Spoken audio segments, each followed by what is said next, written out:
नमस्कार शेतकरी मित्रांनो, आपली शेती यूट्यूब चॅनलवर आपले स्वागत आहे। मित्रांनो, आजच्या व्हिडिओमध्ये आपण लसूण या पिकामध्ये पाणी पिवळी होऊन पीक पूर्ण खराब होत आहे, हे कशामुळे होत आहे, याची कारणे काय आहे आणि याच्यावर काय उपाय करायला पाहिजे याविषयी संपूर्ण माहिती आजच्या व्हिडिओमध्ये आपण घेणार आहोत। त्यामुळे मित्रांनो, व्हिडिओ संपूर्ण बघा आणि व्हिडिओ उपयोगी वाटत असेल तर व्हिडिओला लाईक अवश्य करा। मित्रांनो, लसूणमध्ये पिवळापणा येऊन खराब होण्यामागे 2-3 कारणे असू शकतात। पहिले म्हणजे वातावरणामधील बदल हा सगळ्यात मोठा कारण आहे। ढगाळ वातावरणामुळे लसूण पिवळा होऊ शकतो। त्याचबरोबर आपल्या शेतामध्ये जर शेणखताचे प्रमाण खूप कमी असेल, पाहिजे ती पोषण द्रव्य जर पिकाला भेटत नसेल तर त्यामुळे सुद्धा पीक पिवळे होऊ शकते। त्याचबरोबर पिकावर काही प्रमाणात थ्रिप्स आणि किडींचा प्रादुर्भाव झाला असेल तरी पिकाला पिवळेपणा येऊन पीक खराब होऊ शकते।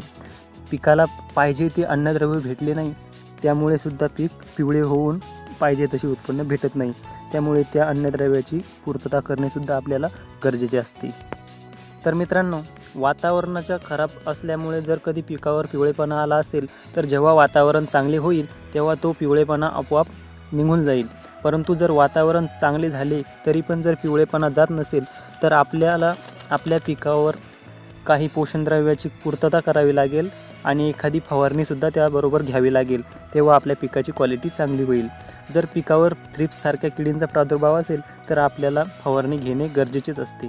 त्यासाठी आपण थायमेथॅक्झम प्लस लॅम्बडासायलोथ्रिन घटक असलेले आलिका आणि त्याबरोबर इमिडाक्लोप्रिड घटक असलेले कीटकनाशक घेऊन फवारणी करू शकता। त्याचबरोबर जर आपल्या शेतात शेणखताचे प्रमाण कमी असेल तर आपण जे खत देणार असाल त्याबरोबर मायक्रोन्यूट्रॉन म्हणजे सूक्ष्म अन्नद्रव्ये सुद्धा आपल्याला द्यायला पाहिजे। त्यामुळे आपल्या पिकाची क्वालिटी चांगली होईल आणि पिकाची पोषणसुद्धा चांगले होईल आणि उत्पन्न चांगलं भेटेल। तर मित्रांनो, अशा प्रकारे आपण आपल्या शेतातील खराब होणाऱ्या लसूण पिकाचे चांगले उत्पादन घेऊ शकता। व्हिडिओ आवडला असेल तर व्हिडिओला लाईक अवश्य करा, त्याचबरोबर तुमच्या मित्रांना पण शेअर करा। आणि जर अजून तुम्ही आमचे चॅनल सबस्क्राईब केले नसेल तर आत्ताच खाली लाल रंगाचे बटन दाबून घंटीचे बटन दाबा, त्यामुळे तुम्हाला या भविष्यात येणारे आमचे प्रत्येक व्हिडिओ दिसत राहतील।